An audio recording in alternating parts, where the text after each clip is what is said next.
Hi everyone, how are you all doing?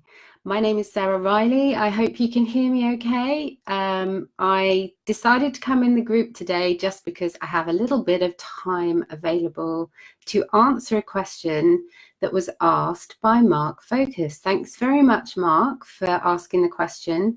It's an incredibly relevant question and something that all new business owners should be focusing in on. And also, businesses that have been doing this for some time definitely should be paying attention to as well. Now, I am actually on holiday at the moment, so I got my dog under the table as well. So if you hear any growling, that's not me or my stomach or anything else. That is my dog.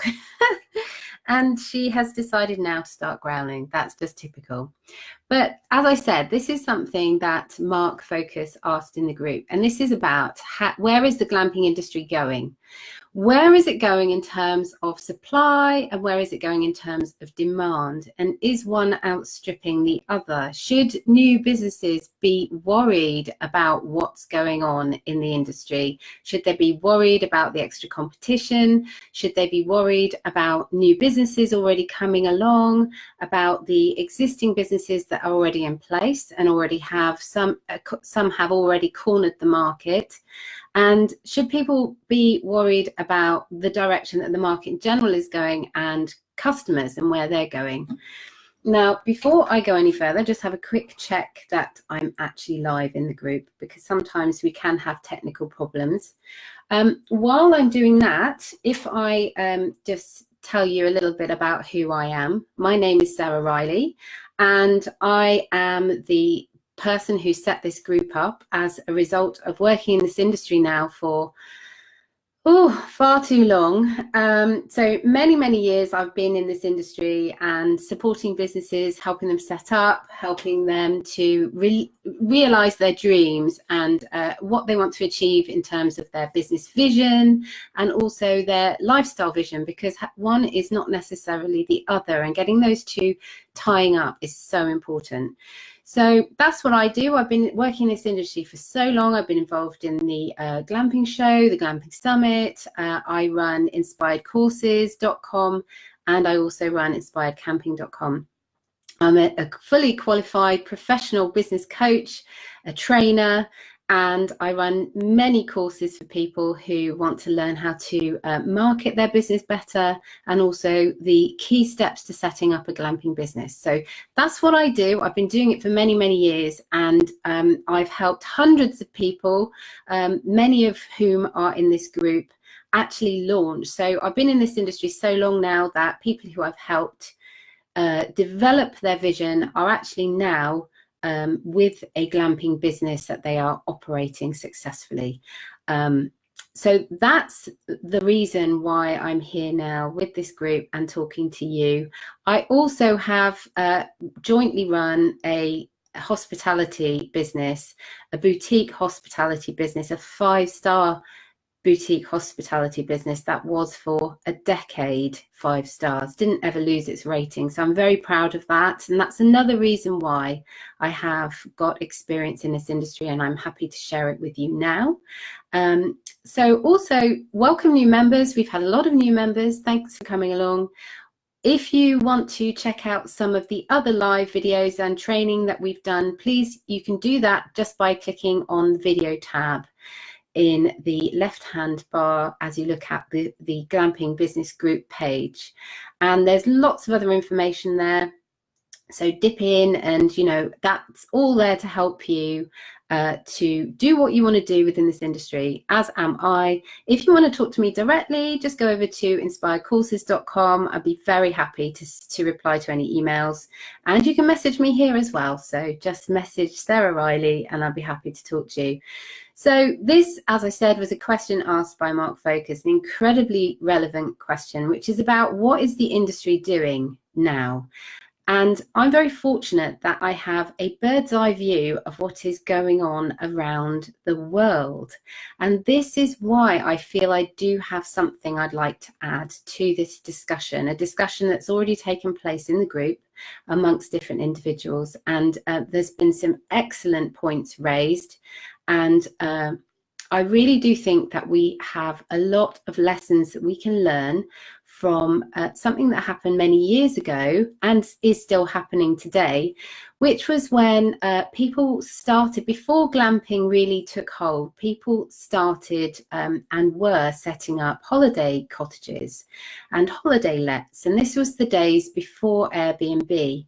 And there were many business owners and owners of property, or people who wanted to set up a bed and breakfast or whatever, who decided it would be a great idea to set up a holiday cottage let.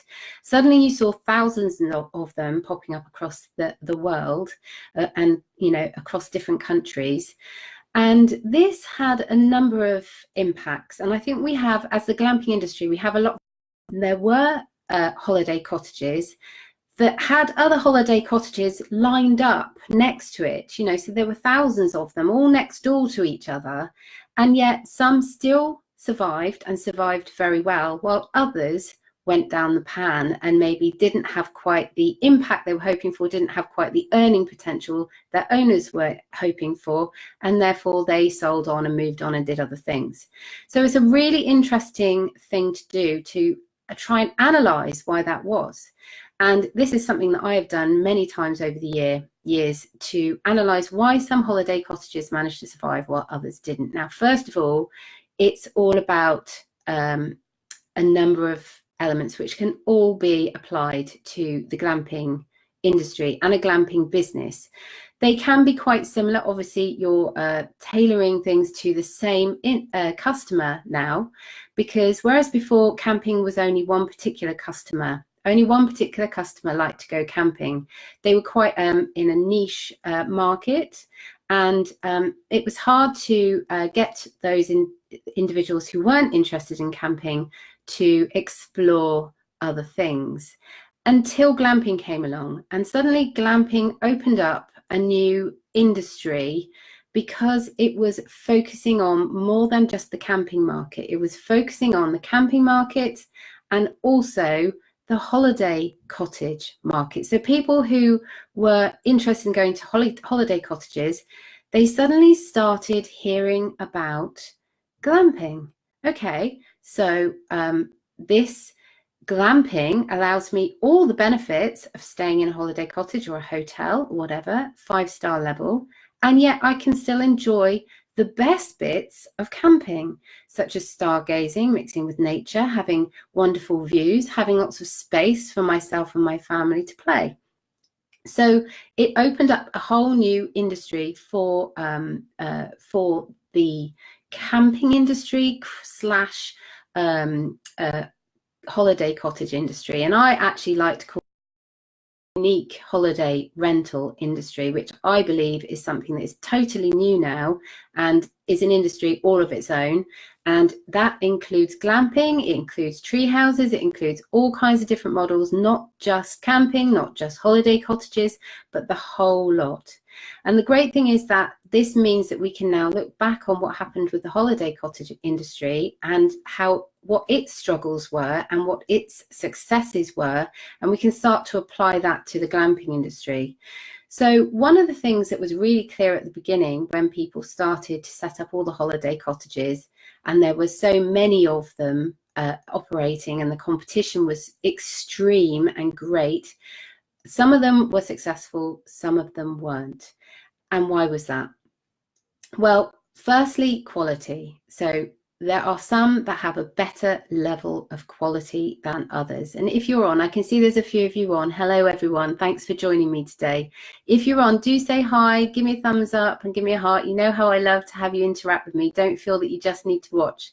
I would love you to give me your views, which you can do in the comments box as I'm talking. So first of all, it was about what we can learn from holiday cottage, the holiday cottage industry, and what we can learn from our own industry, the glamping industry and the unique holiday rental industry. Now, it is really interesting. There are so many comparisons and parallel things and issues. But one of the main things I suppose you need to know as a new business owner is how can you survive the competition, and how can you make it better in terms of how you tackle that, how you build your business in the future. If you're a new business and haven't set up, haven't bought any land, it's about where do you set up, where do you buy land, how do you analyze that, how do you figure out where it's best and where the competition is still not quite so strong that it's going to impact you. Now, there is no doubt that the glamping industry is getting more competitive, but there is always a way of achieving a success within a competitive market. Now, one of the things I like to say is don't ever be afraid of competition. Competition shows us that there is something really interesting going on in an industry, that if there is competition in play, if there are people and businesses competing, then it means there is a good market there, there are customers there, there is income to be made, and that is really good. The key is to make sure that you stand out from the crowd and have a better service in terms of quality, because quality always survives. But also that you manage to get your marketing right. So this is your marketing to be able to get the message out to your customers to say, I'm here, this business is here, it will give you this service. And for that customer, because you are talking on their wavelength, you understand who your customer is, you understand what's important to them, and you are talking to them in a way that they understand, and that really makes them want to engage with your business and makes the buying decision easier, then that means that you will survive. You will be able to get the customers to your business and you will survive in a competitive market. It is absolutely possible for you to do that. The key is to focus on the fact that you will need to up your game in terms of your marketing, in terms of your messaging, in terms of your quality of your business, the service you provide, and to make sure that if you're a new business just setting up, to make sure you're ticking all the boxes in terms of what it is important for customers, in terms of where your business is located, what you will be offering them, how you will be offering it to them, and so on. So there is a checklist, and there is a checklist that I've put together in my various courses, and there are things that I do teach people to help people understand what's important to the glamping customer, what's important for glamping businesses to get right, and also what's important in terms of marketing and getting that right and the messaging right. It is all possible. You should not be afraid of a competitive market. The holiday cottage industry wasn't. Obviously, you had some holiday cottages that fell by the wayside because they weren't quite up to standard in terms of those things. They didn't have their quality right. They didn't have their marketing right. And they didn't focus on what the customer wanted from them. And they weren't offering it at the right price point. Now, these are all elements that this industry also needs to focus on. And it's really important to get right. Now, people always ask me when they're setting up a new business, and I've helped many, many, many people do this across the world, and I have a great bird's eye view of what works and what doesn't.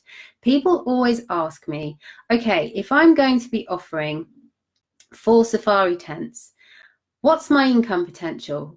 What's my potential profit? What am I going to earn? What can I expect to have as a salary? Am I going to survive? Okay, I don't think those are the right questions to be asking.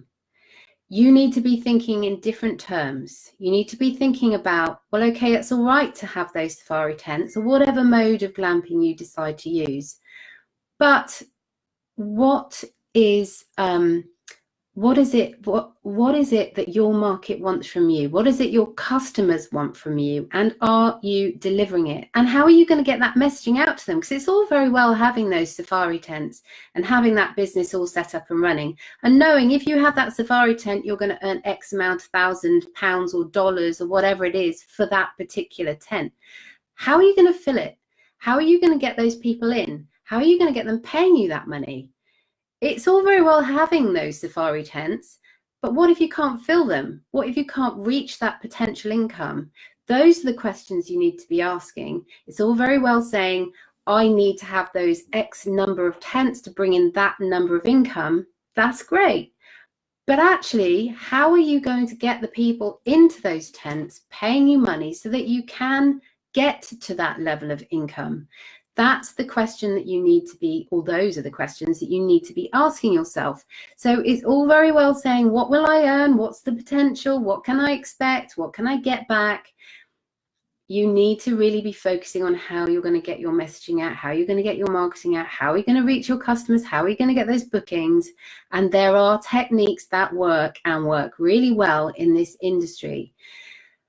Now, it's really important as well when you are focusing on how competitive it is in an area, and maybe your area isn't competitive yet. Great, you can get in there, you can get noticed, you can get your anchor down, and you can get people really talking about your business. But what if it is quite competitive? How do you stand out from the crowd? Well, that is your uniqueness, and your uniqueness is essential, particularly in the glamping industry, because the glamping industry to the customer is all about experience. It is about experience, what people can experience when they're with you.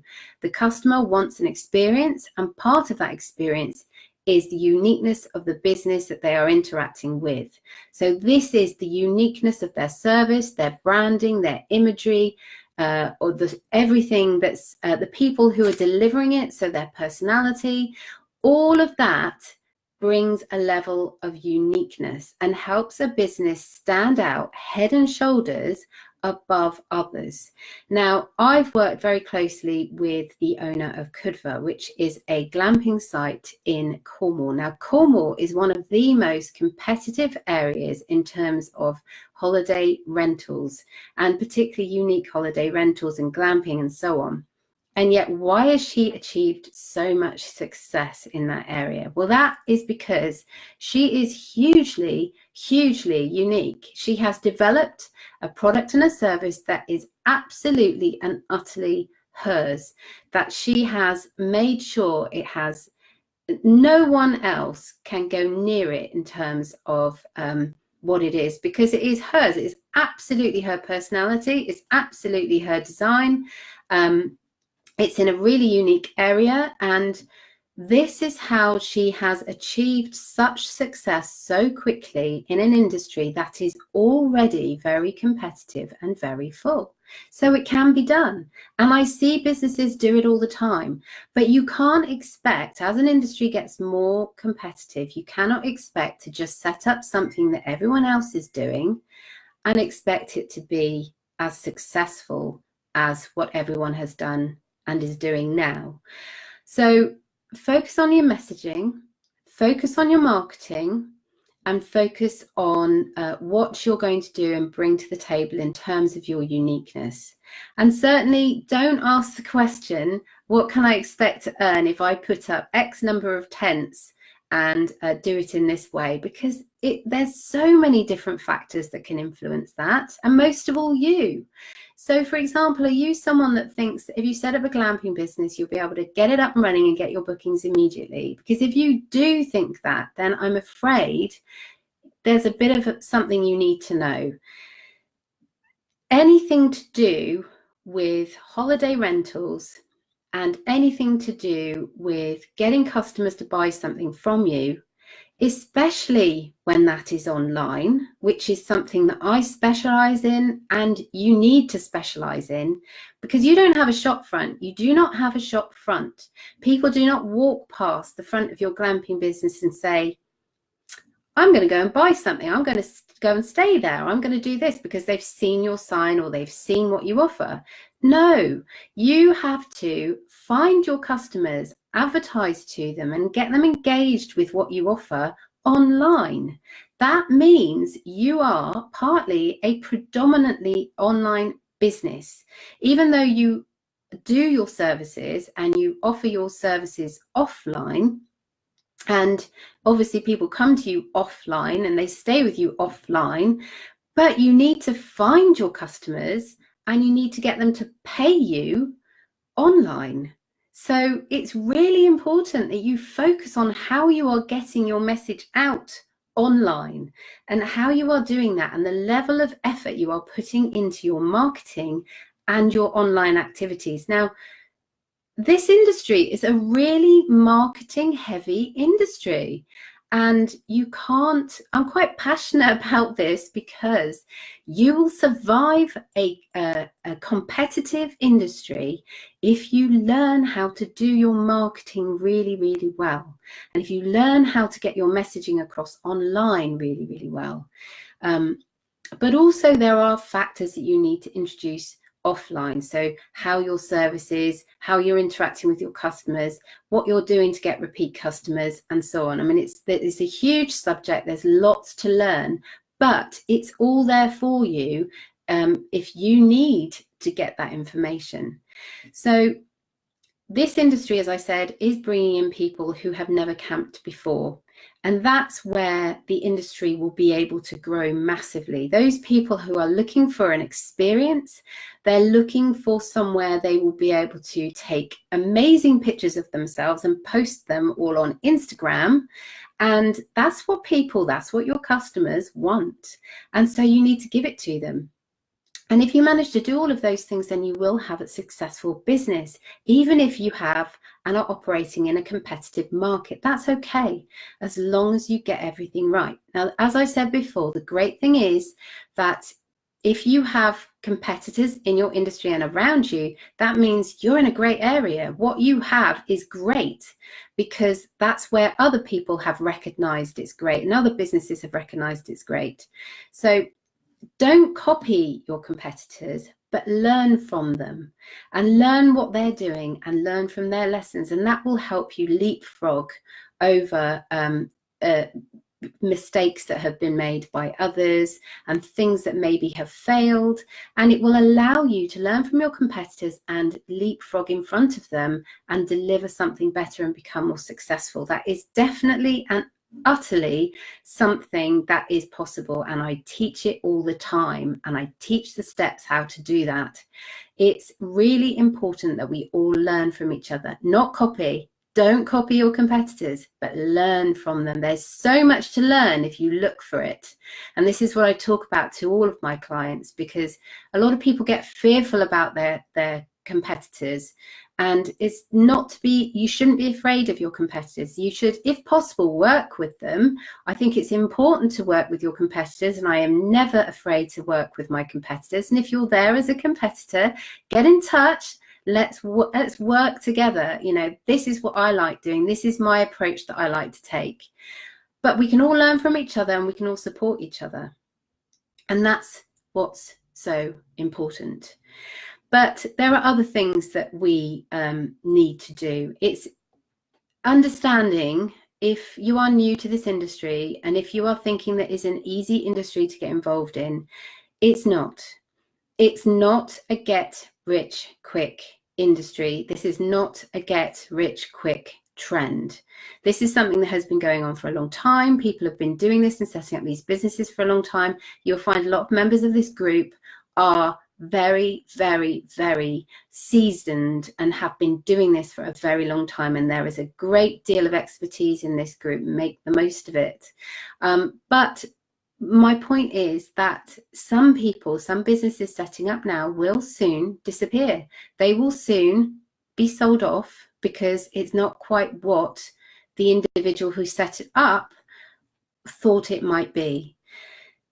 Setting up a great glamping site takes energy, it takes commitment, it takes vision, it takes magic and personality of the owner to set it up.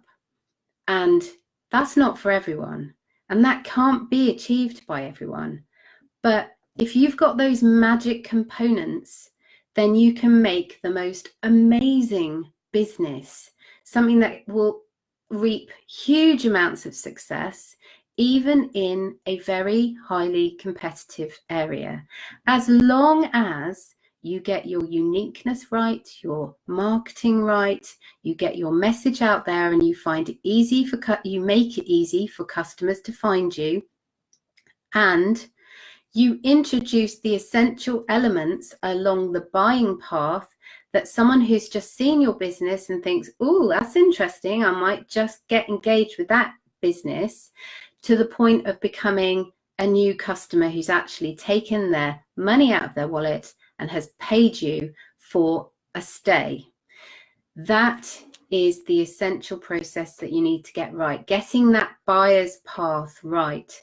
The buyer's path and the decision making between someone becoming just someone who's interested to becoming a customer.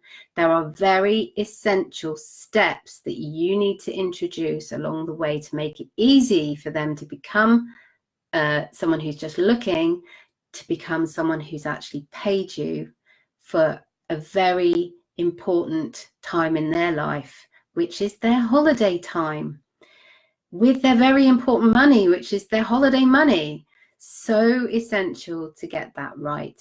And again, that's something that I can help with. But if you focus on that journey, you will be able to survive a competitive market. Absolutely and utterly. But more than that, if you're a new business, if you are someone who's coming into this industry and you're thinking, you know what, I think this is a great industry. I think this is going to fit my lifestyle needs. I think this is going to be something that will make me be able to make big changes in my life, to move away from, say, a desk job to being outside more often, going through land management, which is hard work, but people love hard work, and so on and so forth. You know, if you're at that stage of thinking, is this my industry? Is this a place for me? Is this my magic? Is this something that will answer all of those questions and allow me to make that big lifestyle shift? Then absolutely, yes, it can. But there are so many things you need to focus on to get the land right, make sure it's in the right place, to get your service right, to get your branding and imagery and marketing right. And if you get all of that right, then you have absolutely every chance to be massively successful in this industry, because people will always want what is being offered. They just want it in a different way. And that's the key.